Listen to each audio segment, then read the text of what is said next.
So we have to be ready. We have to be ready to hear. We have to be ready to listen. We have to make time for it. We have to be selective in our hearing.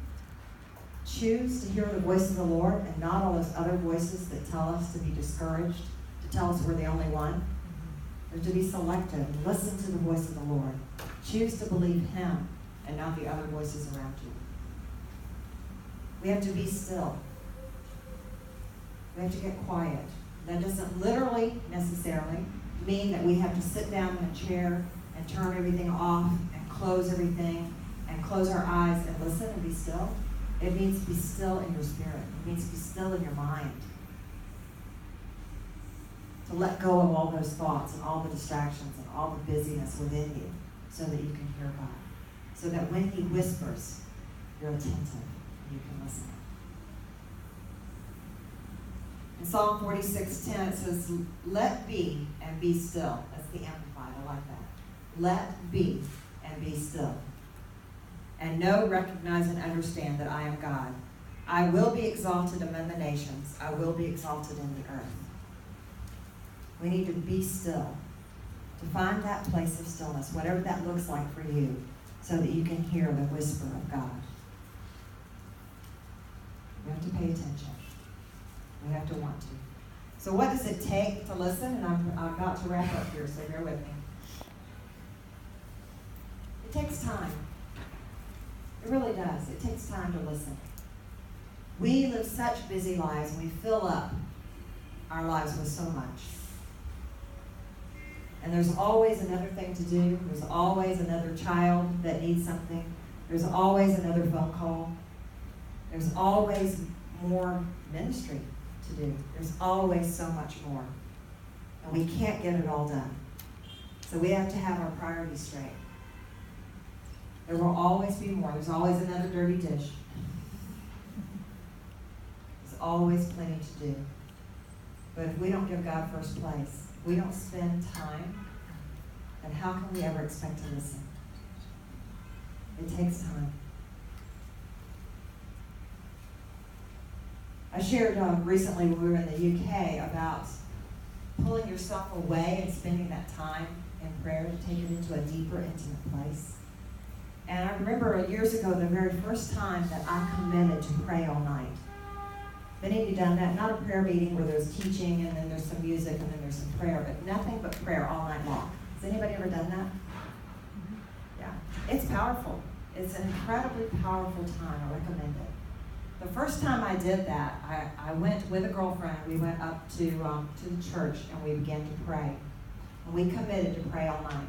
So we had our Bible, we did have some background music, and we had a bottle of water, and that was it.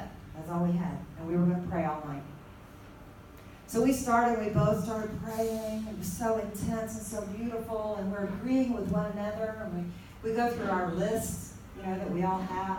And then we glorified God, and we gave Him praise, and we prayed some more, and then we just kind of got quiet before Him. I thought, wow, this has been so amazing. What a great time to set this time aside with the Lord. Then I looked down at my watch. It's been 30 minutes. I thought, oh God, all night? I've got 8 hours of this? I'm going to go crazy. So I thought, okay, no, I made the commitment. This is a sacrifice. This is what I'm doing. I'm going to spend all night in prayer with God.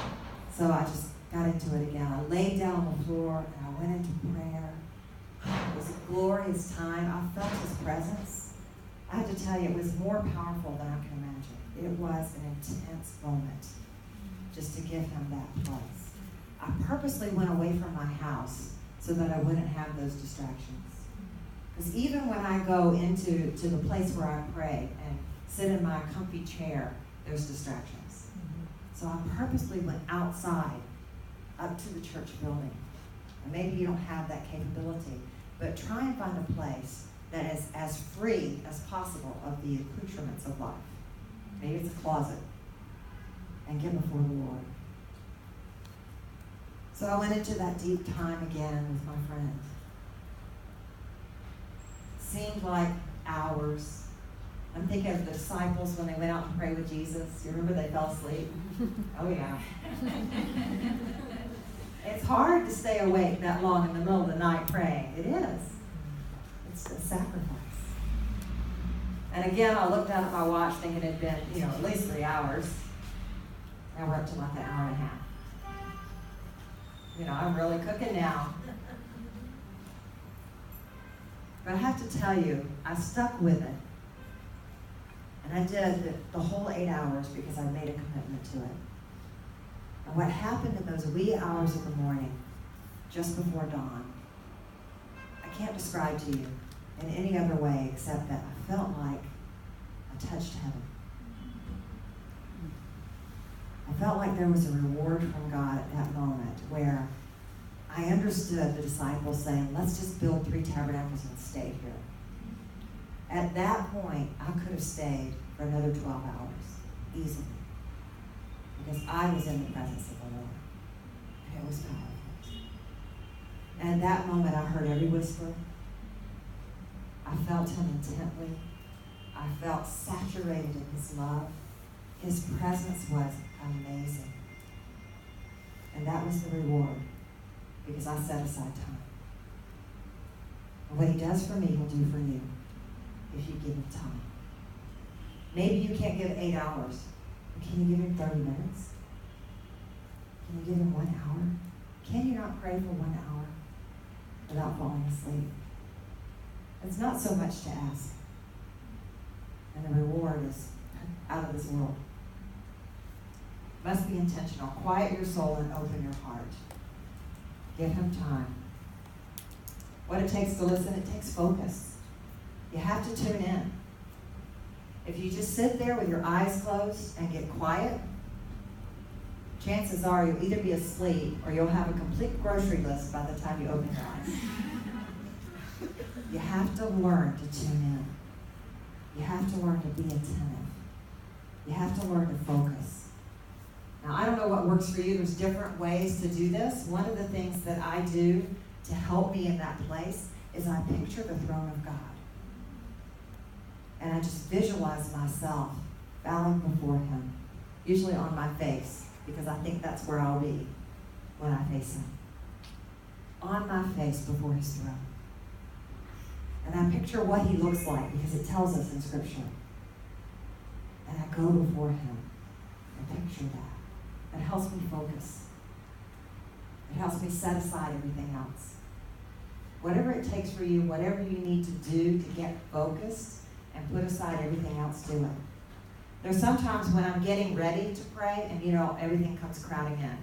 And like I said, the grocery list, the to-do list for today. Oh, I forgot to go get the laundry. Oh, I forgot. I have a notepad next to me.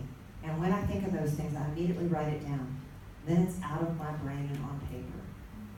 So that's one less thing that's encumbered that I have to deal with. You set all that aside as best you can and focus.